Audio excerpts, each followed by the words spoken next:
Do you ever wake up in the morning feeling betrayed by pocket aces? Well, I didn't, because when I woke up today, I was fine. I was in a good mood. What you're about to witness hadn't yet happened.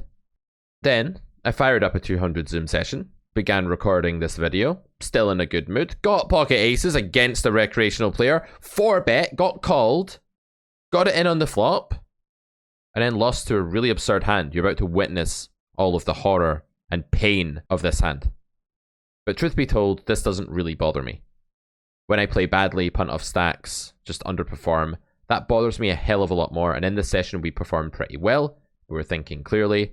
We won some stacks, we lost some stacks, but most importantly, loads of instructive spots came up. I talk a lot in this video about why it's so important to understand poker theory, not just for the sake of the theory, but for the sake of building exploits, some of which you'll see me apply in this 200 Zoom session. Don't forget to check out Carrot Corner and the Carrot Poker School to work on the theory of your game. Let's get to today's video.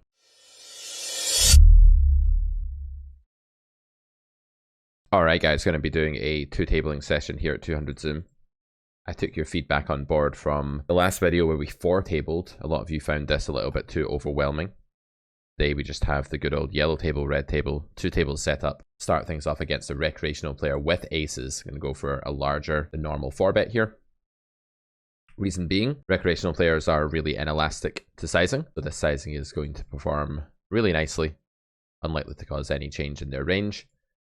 8-7-6 is kind of a horrible board. I think you can start with check or with bet here. I'm going to start by just doing a lot of checking. This player I've just noted while I was setting up the tables, they've been quite active. Obviously, I'm not going to be folding here, but I would like to allow them to invest money as wide as possible. And I think check raise here is going to be the best play. I could just jam, or I could raise smaller. Jam seems pretty reasonable, actually. Getting against 7-5. This is actually a complete flip. Not anymore. They cashed out as well, so the site is the only winner there is PokerStars, unfortunately. So yeah, I think jam is just the normal sizing there. The reason I would prefer checking in that situation is that I think with the mergy hands, like the 7-5 offsuit, of course, which is obviously an amazing candidate to call a giant 4-bet with, they're going to be betting too frequently. They're not going to be checking back, taking free cards as often as they should be. And they're also going to be betting some of their absolute trash, like their king jack off that just has nothing going for it and stuff like that. So I think check is definitely the best play in that spot for sure. Pool looks quite good today. Definitely a few recreational players floating around, which is exactly what you want. Ace-8 here, sadly not going to be able to continue to the squeeze. I am going to give this guy the recreational tag, as it's just likely that they are. Meanwhile, over on table red, we're opening up the ace-jack off on the button. So unfortunate start to the session, but really happy with that flop decision. I think a lot of people bet there. And against an unknown recreational, I think that's a fairly large mistake. Pocket nines, we can go either way. Going to call this time. 3-bet is obviously fine. King 9 against cutoff. As this is a recreational, I'm going to go ahead and make a bit of a loose 3-bet here. Don't have to make it as big at the stack depth. And again, elasticity is the theme. If people are going to be reacting similarly to 9.3 as they are 11, we can actually just go 11 with a bigger hand and 9.3 with a worse hand. And yes, that is a very face-up strategy. It's not balanced at all, but there's definitely no reason to think that balanced poker is necessarily good poker. Very often you want to have only one type of hand when you pick a certain line and only one other type of hand with the other line. That's how it's going to go. Can we ever bet here with nines in this situation with no heart? I think the answer is that making a small bet is fine at a low frequency. I think check is also fine. I don't have a big preference here. This player should be properly protecting betting range here. That's not always going to be the case with recreational players in the pot. Player leads kind of big. This is close on the turn. Definitely really close if this player folds. I do have a club here, which is better than having neither suit, in some sense. It's obviously not great to block the flush draws. Those are the main bluffs. I think I'm going to fold here when they lead into... They're small blind for start. They lead into 3 people. My hand has really bad redraw. It's quite vulnerable against their bluffing range as well. I think we just let this one go. It's possible that they're leading way too wide there, but I think it's just a much more sensible idea until you have the read that they're a maniac to let that go, because it really does tick all of the boxes for being a bad bluff catcher in the Carrot Poker School criteria. In grade 2 of the Carrot Poker School, if you own our theory course, you can go check this out. We talk about grades of bluff catcher in lectures 7 and 8. Going to call the king 3 here against a recreational player. Yeah, pool is definitely good this morning. Wait, did I know that was recreational? I was thinking my display was in dollars, it's actually in big blind, so they are fully stacked, so we don't have that read half pot. I guess this is the sizing you could use. This definitely moves me towards thinking this is a recreational player. Most regs don't use half pot here. I think king 3, very minimal backdoors, bad redraw. It's going to be a pure fold against that sizing. It's definitely worth just getting your flop game right. Knowing how to react to c-bets properly is such a common spot, and so many of my students, when they first arrive on my doorstep, so to speak, for coaching, are squandering a ton of EV by being too tight against flop. C-betting, not calling enough, not raising enough, or sometimes just using the wrong hands to defend. Very often when you're facing a flop c-bet, because you're so far from showdown, you're going to favor factors like improvability, the robustness of your outs, your nut potential, rather than do you have brute force showdown value with ace high, for example. You can go either way here on the flop against recreational. Again, another piece of evidence that pool is quite good. Someone flatting from the small blind there. They're not always going to be a fish, but they usually will be. So going back to that first hand, when you're on the flop in a 3-bet pot and the board is low, you're very often going to be playing a strategy that's either big bet or check jam, or check raise. Not necessarily check jam, that depends on pot size. In a 4-bet pot, 3-bet pot, we're very often sizing up our c-bets on lower textures because the nut advantage we have is bigger. And especially on ones that have connected cards where villain is going to be, well, it depends, right? If the board is super connected, like 8, 7, 6 in a 3-bet pot, you might actually size down a little bit with your sizing because villain's nut advantage now is beginning to encroach upon your overpairs. But when you have a situation where it's like dry and low, these are spots where the small c-bet out of position is really not very good. You want to be using big bets there. Jack 8 here, I don't know this player. Just going to be going for... Let's go for a little bit of 3-bet here with this hand, actually. I don't mind mixing in some. Definitely going to be fine. Mostly calling, though. Out of the big blind, you're obviously wanting to play a polarized 3-bet game. So we can lead or we can check on the turn here. I don't think villain's going to have enough flush draws in their range in this node, so I don't think the diamonds are particularly relevant. I don't really mind what I do here. I'm going to go ahead and lead this time. Generally won't use overbets on this card. The nut advantage is just not as big as it normally would be when the top card pairs. That's to say that villain just has a bunch of trips as well, and we're probably building around B75 there. I think river you can probably overbet. Do we want to just pure overbet? Do I ever want to big bet this node? Do I ever want to check this node? No, I don't block any of the calling range. I'm definitely always betting. I'm going to go for this sizing. Extremely easy for me to overbluff this node. If you think about all of the stuff that I lead turn with here, there's a myriad of different missed gutters and things like that. I'd imagine this is a spot we're going to get called pretty frequently in. Unless we run into like one of the more GTO players that's just trying to call only certain blockers or roll or whatever. Let's see what villain called with there. Okay, so I've got the replayer up here. We'll just go over that again as I reveal villain's cards. Going for this sizing on the turn. I think you can also overbet here. It's just there's not as much of a nut advantage technically here. If villain's playing a big bet or check strategy and they're playing it well, then they should have a bunch of better top pair checking back flop. Meanwhile, when we have a hand like trips, we're also blocking lower trips. Something we'd look to get called by here is something like Jack 7 or Jack 6. If we were to go really big, although against cutoff there's admittedly a lot less of that than there would be against button. I have this habit sometimes of assuming I'm against button when I've not, because I've done a ton of study. Big blind versus button, it being a really common spot. Sometimes I have to remind myself this is cutoff. And then on the river here, just size your hand. You know, don't overcomplicate these kinds of spots. If you have a nutty hand, it doesn't really matter what else is going on for the most part, apart from some really extreme blocker phenomena. Like if I have pocket nines here, I'll probably check. And that's because I'm just blocking the calling range really heavily, unblocking the jack, which is going to bet, and unblocking some bluffs, which are going to bet. But when I have a jack and an 8 here, I'm unblocking most of the 9x. There's a ton of call just left in villain's range here. And moreover, I think hands like a 9, they're probably usually meant to call, but they are indifferent against this sizing, depending on the blocker properties. So 9-8 of clubs here. I'd imagine this has some negative blocker stuff going on, like probably interfering with some of my river follow-throughs. I think like maybe things like 8-7 are meant to give up river in my shoes because I am just blocking the folding range quite heavily there, like blocking the underpair. I'm blocking some straight draw, open-ender, and gutter that's missed. So I'm probably meant to give up in GTO here. You can check this out for me if you want, guys, and let me know in the comments. But I'm probably meant to give up with hands like 8-7, 10-8 here. So possibly this does unblock a lot of the bluffs I'm actually meant to fire with, but this is getting incredibly meta. So because we're talking about blockers of blockers, one range interacting with another, we're squabbling over very small amounts of theoretical EV, and in the real world it's very normal and easy for there to be mass departure from this kind of stuff going on. So in the real world, what villain's decision comes down to here is, am I overbluffing or underbluffing this node? And I said earlier, if you think about this from my point of view, what hand is actually going to be able to overbet the river here after big betting the turn? It's really just trip jacks, or some kind of monster like 5s or 9s. Well, villain blocks jack 9 and 9s here, but more importantly, the spot's just much easier for the average player to overbluff than to underbluff. So when you're in this spot against a reg at like 50 NL or something, so much for the broken mantra of they never bluff, overbets are just the nuts, people don't bluff enough. This isn't true in spots like this, because when big blind lands on the river, if they pick the sizing I picked, they're very likely to be irregular. And if they're very likely to be irregular that overbets, then they're very likely capable of bluffing. Not always, but usually.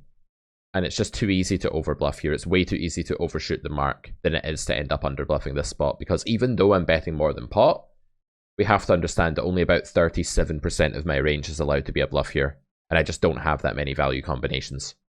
That's why I'm just always overbetting this hand. I'm never doing anything like mixing in a smaller bet in the hope that I get raised, or checking in the hope that I can check raise, or anything like that.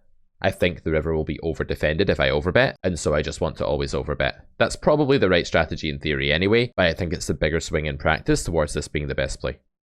Couple of hands here. Going to open the 8-9 of hearts and going to 3-bet with the ace-10 off. 11 is my standard sizing. Luck box obviously being one of the better regs in the pool, I believe. Now that this player's called again out of the big blind, I don't know their player type yet. Jack 9-8, can I check back sometimes with this hand? Do I always have to small bet? I'm going to play small bets here. You know what? I think on this texture you probably can check this hand on the flop. Not many people ever do, but the investment ceiling for a hand like this is just not that large. Whenever you're playing with 100 big blinds, you're not necessarily going to want to put all the money in lots of different runouts. Like here, for example, I really don't have to bet the turn. I'm going to roll here. I'm going to check this time. I could, of course, bet. The hand is not a mandatory value bet. Very few people find this check on the turn, but it's definitely fine. And okay, the Queen of Clubs may have just destroyed my hand, but many of the hands that this is enabled to become the nuts were not folding the turn to my bet anyway. They were raising or calling or something. Is this a spot I ever want to bluff catch in? Go ahead and peel the 7-8 here, not raising at the stack depth. I don't want to face the jam, so I'm just not doing the normal bluff here. I'm going to go ahead and call for similar reasons. I don't want to face the jam. Want to realize my equity. I will bluff river if it checks back. Yeah, it's just incredibly difficult to be bluffing here. I'd imagine this is just super underbluffed. Even though villain only needs to be bluffing like 20% of the time there for me to profitably call, it's going to be really tough. Do I want to check and check call here? I probably do just want to check call, although fish are notoriously bad at bluffing this node. But that said, there's just too many diamonds betting turn. I am going to call here. This is a really overbluffed spot by regular players. By fish, it's definitely less overbluffed, but I think scattered aggression, that's the bet check bet. We talk about this a lot in grade E of the Carrot Poker School, which is coming out shortly. I just have to call here. The sizing's a bit disconcerting. Like sometimes he's just banked the high diamond, but this is still overbluffed, so of course we're calling. The reason it's overbluffed is that most of the big diamond combos are betting the turn at high frequency. I will say against regs, it's very overbluffed, especially against like weaker regs that aren't constructing that well. Against recreational players, it's less overbluffed, so we call there, we lose to the king 10 off with the king of diamonds, makes a lot of sense. But yeah, I think we always have to call there against an unknown recreational, with all bluff catchers basically. Not just all bluff catchers, but all bluff catchers that also beat merges, because like your weak opponents there, they're not just betting that river with a flush or a bluff. Sometimes they have some random nonsensical hand that they just freak out with and don't really understand how to play poker with. So it's not unheard of that like villain will have like 2 pair there. This is really bizarre, but it's not unheard of. And then when I call, I'm just like, oh, you have 2 pair.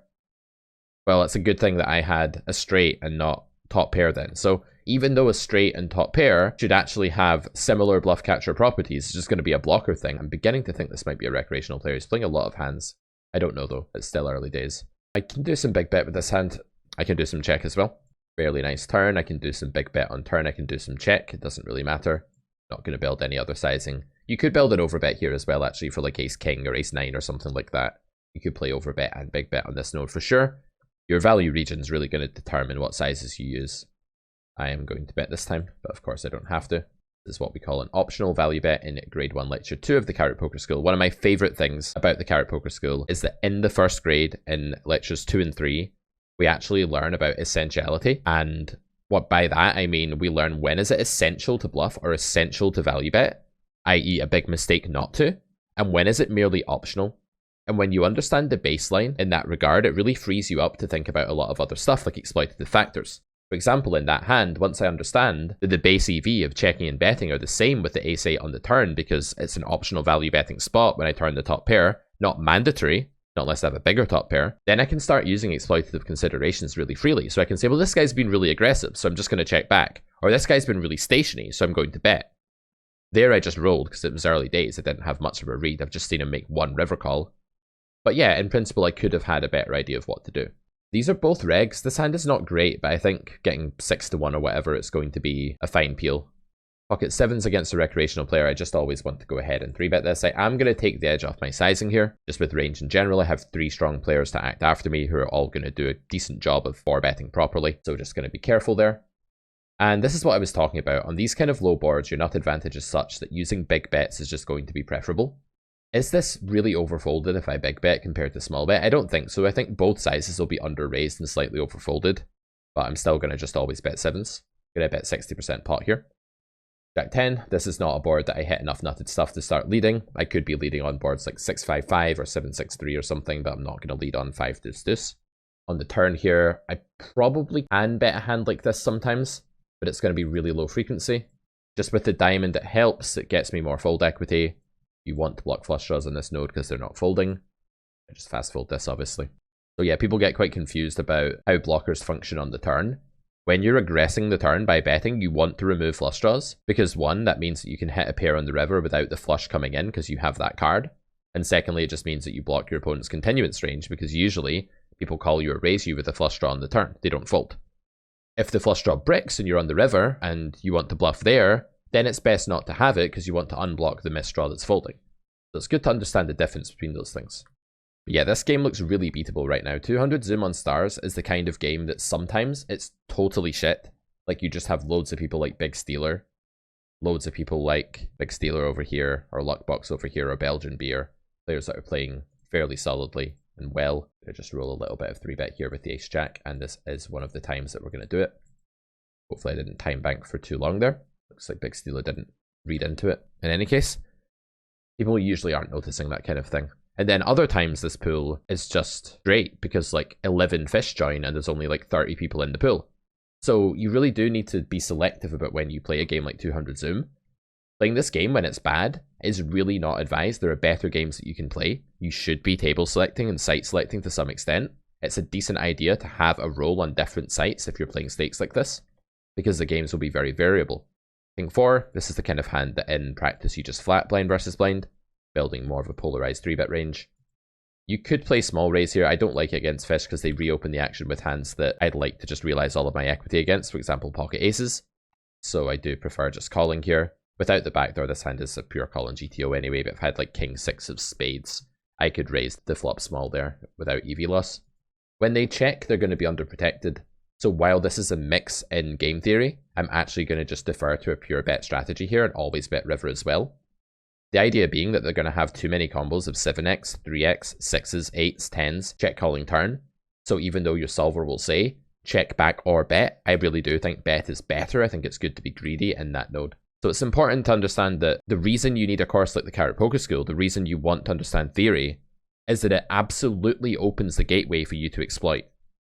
You hear coaches talk about, oh, you don't need GTO at low stakes, you just play exploitatively. But no one knows how to do that. None of the students I've taught that are playing 25NL have the slightest idea how to exploit properly specifically because of the gaps in their foundations. So learn theory first, do learn exploits as well. Ideally do both together, but in a nice systematic way where you don't have too much of one or the other. And you will find that your exploitative game and your awareness of your opponent's deficiencies gets a lot better as you improve your own theoretical understanding. That's how I see poker. That's the learning model here at Carrot Corner anyway. Hope you guys agree. If not, you should leave the channel and unsubscribe. Don't do that. Okay, aces, no action, sadly. Let me know what you think about the theme today. Really digging the table yellow, table red. I think it's pretty sexy, not gonna lie. So pocket 9s in position 3-bet, again, going to be on the smaller side. The main function is to isolate, to not play a multi-way pot. And of course, people behind us are meant to just play, they're isolated anyway. That's the way to think about it. These guys are already not meant to flat much at all. So they're going to play 4-bet or fold. So we keep it down. Going to be going range bet here. Just going to third pot. This is like the worst hand in the world to do this with, but it's still fine based on how good this board is. So it's still going to be the case that when we get called, we have some prospect. We get lots of folds, and here's the kicker. The fold equity we get is really useful. because our hand is not going to realize equity well on a check-check node. It's going to lose the pot really frequently one way or the other, either by being bluffed or villain just having a better hand or making a better hand. And therefore betting just has a lot of EV there, as long as your fold equity is good. And your fold equity is good because of your range advantage. So in a roundabout way, because of the other hands in your range being really strong, your fold equity is increased. And betting even a hand that looks like a polarization mistake to bet, like nines, it looks like, why would I bet this hand?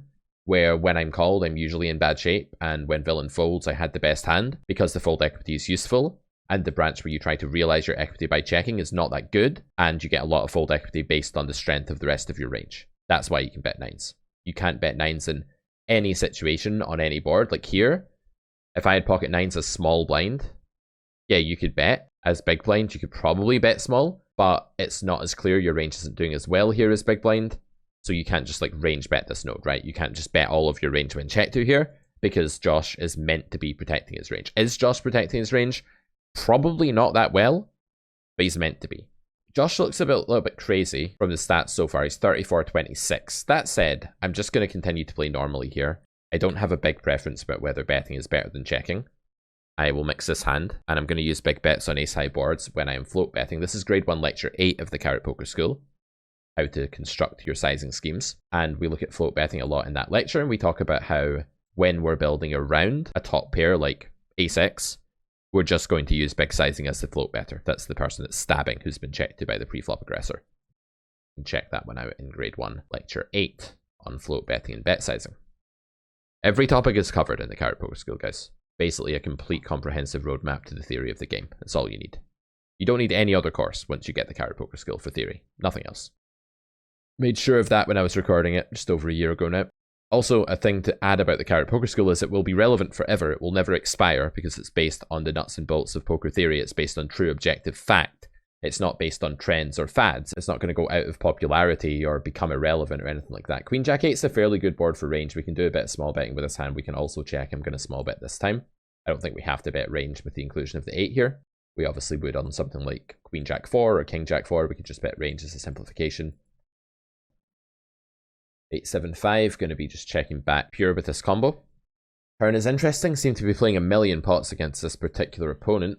It's funny that I imagine that this is actually what he looks like. This probably isn't him, but I'm just picturing this man, this hulking brute of a man, like sitting across the computer somewhere in the world, brushing cans of Coke in his hands as he plays. Can definitely mix some bet here. Going to check this time though. And this is going to be a pure bluff. 4 flush is better for us. This is an absolutely mandatory bluff spot. Don't worry though, you don't have to raise. Although we should raise sometimes with this combo actually. We block a lot of flushes. I kind of want to raise. I think this is a cool spot actually. What sizing do I want to use? Something like this. I'm going to raise even though the RNG said not this time, Carrot Man, because I just think it's a cool spot. I'm going to call the ace 10 against big blind. And has a bit more showdown value in these positions than it would in some others. And that worked. I'm not surprised. That's just a really cool spot to raise. I think people are going to struggle to defend lower flushes there. It doesn't look like you want to hero call that spot, right? People just miss bluffs there, so I think it's going to be a bit overfolded. I'm going to play call only against this. This bigger bet size like B75 is fine here. You can do this, but I still think this is a recreational player because recreational players are just more likely to bet bigger on this node. And turn, do I play any jam? I don't think I really play a lot of jam. If there is jam on the turn, this would be the candidate hand to do it. Because it's one of the strongest top pair in my range. It can... Wow. Wow, this sucks, man. Kinda sucks. I'm probably not folding. It's just too far from a fold in GTO. It's 2x pot, though. There's going to be a lot of overpair here. There's also just going to be some diamonds and some other top pair that's like spewing, though. If this is a recreational. I'm going to call, but I don't love this. Yeah, okay. 72.7% dealer. One time. There we go. Good note to end the video on. Just wasn't really prepared to make a big enough exploit as folding there. I'd need to know the guy was like super passive recreational or something. I also think the jam's a bit weird with an overpair. Like it will happen, but I think the frequency of draws does shoot up a bit against that exact sizing. If you enjoyed today's video, don't forget to subscribe to the channel. If you like the way we think about poker and teach poker here at Carrot Corner, by we, I kind of mean me. It's a bit of a one-man band, I'm not going to lie. And check out the Carrot Poker School for your complete poker education. Everyone who takes the Carrot Poker School gets access to our Discord group. It's an invaluable place full of professionals giving amateur poker players feedback on hands. There are 6 hand channels, all run by professional poker players and coaches. We have strategy channels, we have general channels, places to hang out and have a laugh. We have places to talk about Carrot Poker School content. One of the most valuable things about signing up to the Carrot Poker School is getting access to our Discord server. It's a wonderful place. It's a lovely community full of a bunch of my favorite people in the industry. Guys, I'll see you in another video very soon here at Carrot Corner Poker Education. Bye for now.